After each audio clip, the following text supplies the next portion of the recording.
Hello and welcome back. If you're new, I'm Deirdre and I've been away for, well, I haven't been away, I just haven't posted for a long time.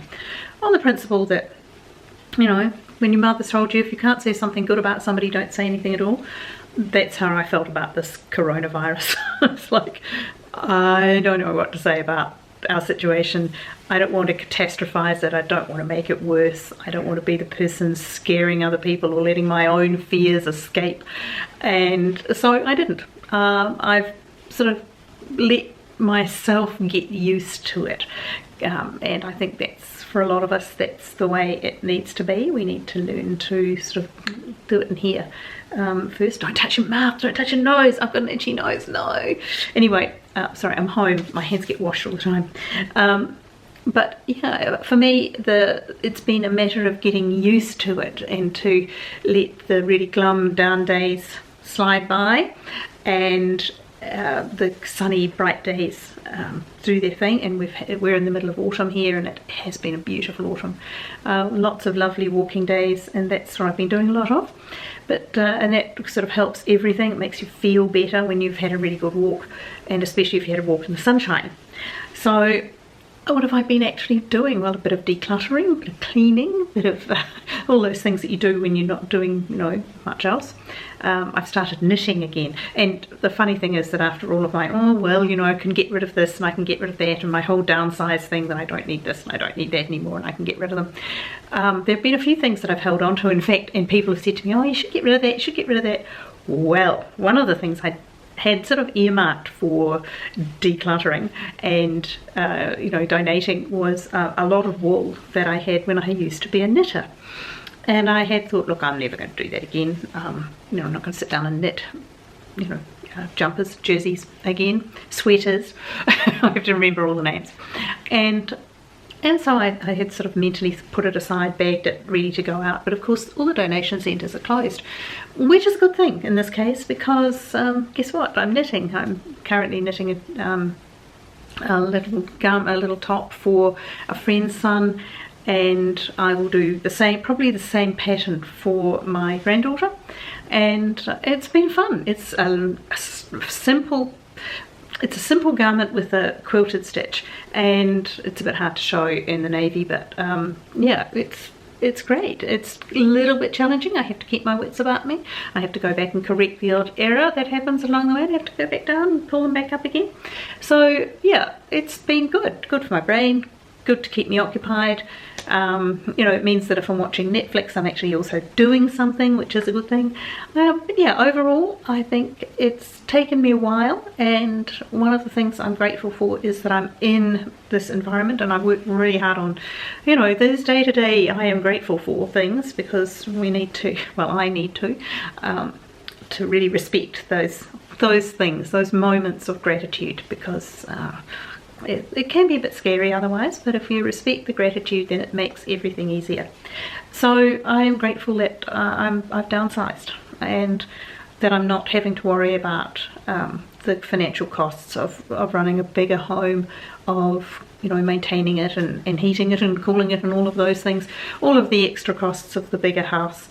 And that being here and in a smaller home is absolutely perfect for where we are at the moment for me, because I have a community around me, you know, just the other people who, you know, independently live in all of the apartments, and young and old, and people with babies and people without. And hey, actually I might be coming up to being the oldest here now.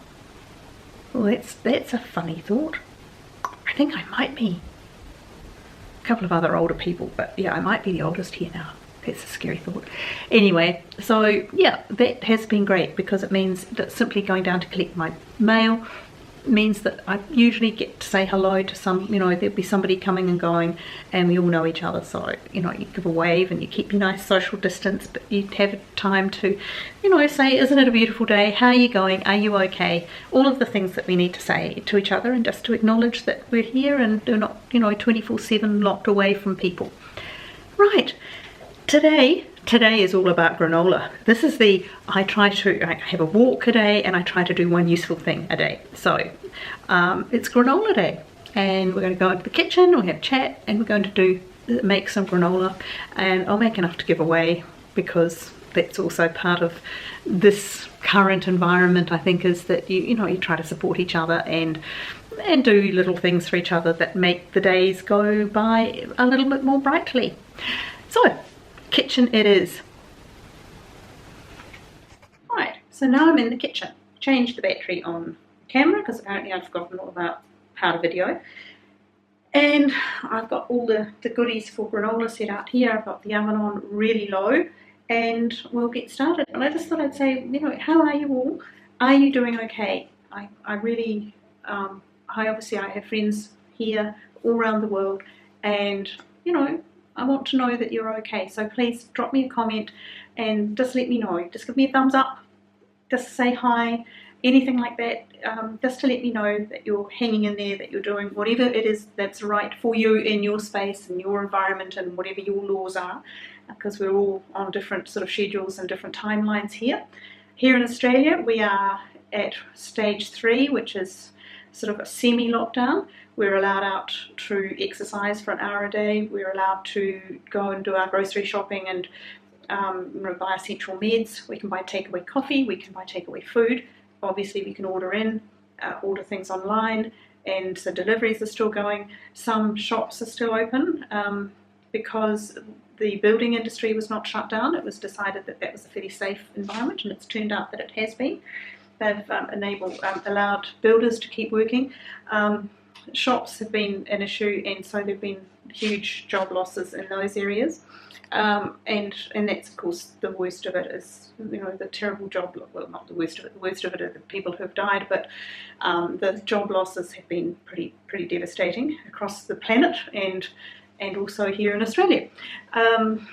We locked down pretty early, and as a result we are, I don't know, I hesitate to say that the virus is under control, but we've certainly done a lot better than a lot of other places in keeping the population safe. And I mean, we haven't even had 100 deaths. There are 25 million Australians, and 60, maybe let's just say 70, for the sake of argument, 70 people have died from the virus. So I think we've done pretty well, but no bragging, because who knows what tomorrow brings. And it's not something to brag about anyway. It's just saying that what our government did at that time seems to have worked for now, and we're all just trying to make each day work. So I hope that you're okay. What am I missing? Well, hair's getting a bit long, but hey, I can always tie it back. As you know, I don't have to colour it or uncolour it or do anything like that, since this is just the way it grows out of my head. I'm just enjoying walking and getting a few things done, and I've caught up with a lot of extra people. Sorry, my phone just blipped, phone being my watch. I've caught up with people that I haven't caught up with for a long time. Oddly, online, we're all concerned about each other, and suddenly we're not busy, and then it's actually quite a good time to catch up with people. Apart from that, yes, of course, it's doing my head in. No, it's doing everybody's head in. Who can think about tomorrow, so we don't just think about today. And today is granola day, so I'm going to just get to it. It's here we go. I keep thinking I must have something I've missed out. Got my list here. It's an old one, and it's a variation of one that I've used before. So we'll see how I go. But now these are old-fashioned rolled oats, not quick oats, not the ones, not steel cut, nothing flash, just absolutely old-fashioned oats. So I'll start with 5 cups, and we'll see how it goes. I think that will 2, 3, maybe I'll do 4. I'll start with 4, because then that's big enough for the bowl.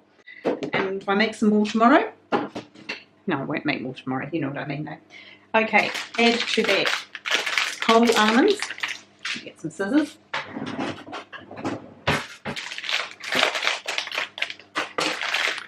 Some whole almonds, a packet. Some slivered almonds. I like almonds, so here we go, and they're a good healthy nut. Add those in. So this is one of those granolas, like all granolas. So the base is the oats, and everything else just adds to it. And then I've got a seed mix which is just made by one of our local supermarkets here in Australia. And what's in it? I can see pepitas, I can see sunflower. It's basically sunflower seeds and pepitas. So that's sort of okay. Got some of those. I think there might be something else in there as well. Not sure which. I'll have a quick look and see what I've got in. Oh look, a packet is easy, isn't it? Let's just do a packet. Now I've got some dried apricots here, and they're already diced. So these were the ones that were available. So well, that's another easy thing to pop in. It's handy that they're already chopped up. I won't use the whole packet of those. They're a little bit more precious because they're more difficult to find. Now the other thing that is good in this is of course some coconut, and I've just got some shredded, not shredded, I've got some desiccated unsweetened. What, half a cup? A cup, let's have a cup. It's good for energy if nothing else. There's the lid. Okay, let's see how that goes. The other thing I just found are some cacao nibs, you know, the little cacao chocolatey flavoured things. So I'll put some of those in and see how that tastes. I won't put too many, I can always add more at the end. And now I'm going to put in the sweetener. Oh, and a little bit of salt. So I've just got some flaky salts here. It's, I don't want to use a lot, but tiny little spoon. But it's good to have some in there. Now to sweeten it, I've got honey, which was a beautiful gift from a friend, and some maple syrup, which is always tasty. This is a reasonably good one. It just depends what's available at the moment. So in terms of the honey, I think I'll look at about, if I look at about a half a cup of each into this, I think it will be about right. Oh, come on.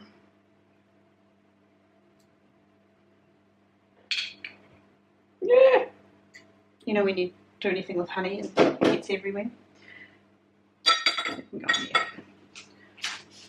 Put that down in a minute.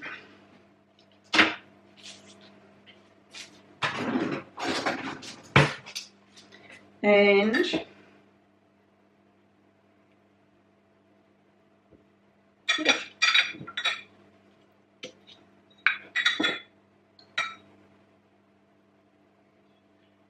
about a similar amount of maple syrup, slightly less, but not to worry. There we go. I really should have just eyeballed this, shouldn't I?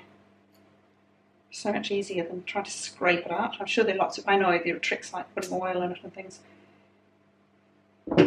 Now this is just good quality vanilla extract, and the trick with this is that it should turn the honey into a runny liquid.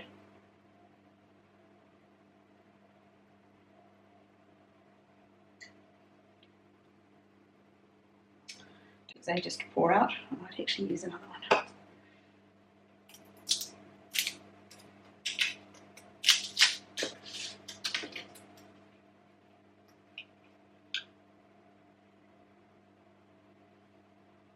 I like it really good. This is the best flavour for me, is to just add that. You can add things like, I think I've got some orange blossom water there as well.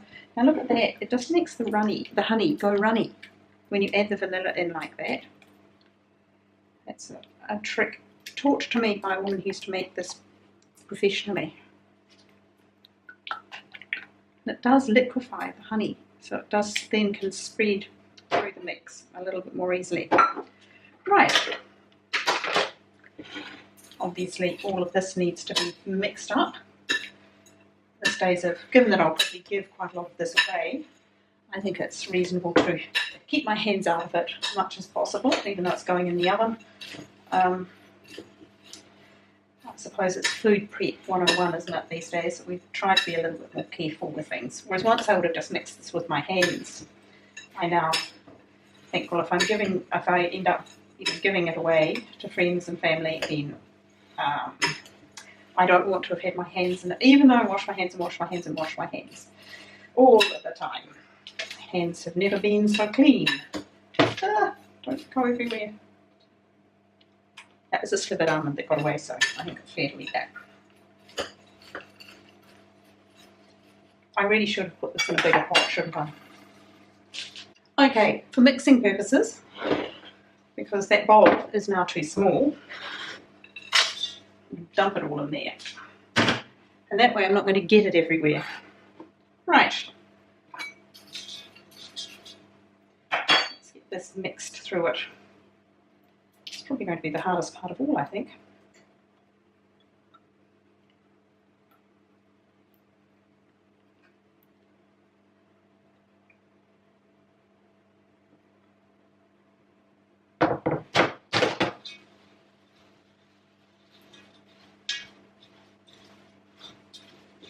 So what else have I been doing?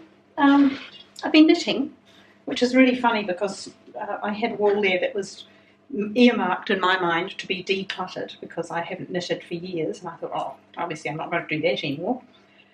Thankfully, the donation stores have all been closed, and as a result, I have some of the things that I was going to throw away that, well, not throw away, but give away. And it's turned out that they're really, really useful. So I'm knitting a jumper, and if it's for a jersey, a sweater, depends where you are in the world.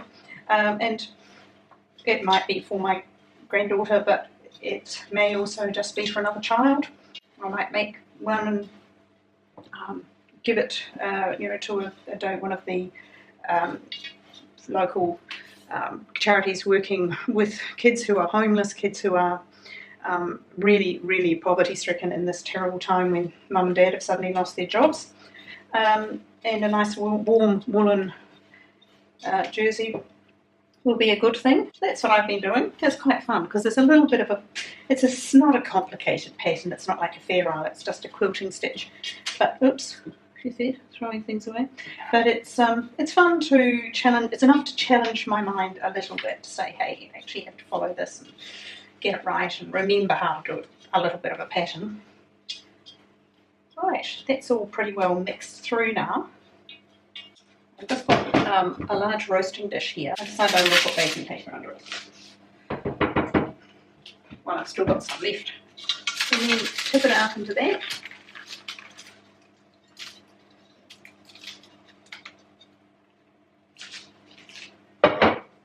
Seems to be an amazing amount, so perhaps it would have been enough if I'd only put in 3 cups of oats, but hey, if I'm giving away, that's fine too. So there we go. Now I'm just making it sort of a bit sort of lumped up around on top so that there's more of it more surface area for it to get crunchy and dry out. You don't want, who wants to have soggy granola? So there we go. That's all sort of roughed up. Now it goes into an oven at, now this is the thing, it goes into an oven at 135 Celsius or 275 in Fahrenheit. Sorry, 135 Celsius, 275 Fahrenheit. And you leave it, it's going to take a couple of hours to cook, basically. I have my little timer. So I'm going to set it for 30 minutes and then do another 30 and another 30 and however many 30s I need.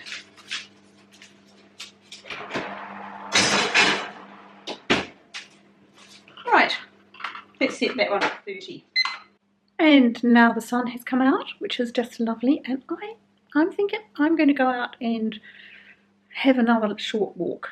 Maybe not, maybe this blister on my heel is going to tell me not to. Such a nice afternoon. Now that I've remembered how to use my camera, kind of, I'll be back, and let me know things that you'd like to see, anything that I can think of. I've been low on creativity. It's part of the beast, isn't it, that when you're locked away a bit, that's very hard to be creative at a time when, and I'm sure some people can be, but it's hard for me. And it's like switching arms because I haven't been doing my normal amount of exercise. Well, I've been walking a lot, but don't walk on my arms, so my arms get tired. Anyway, yeah, let me know ideas, anything I can do with you and for you, and I'll let you know how the granola turns out in about an hour and a half to 2 hours time. Give me a wave, Subscribe if you like this sort of thing, and I'll see you soon. Bye.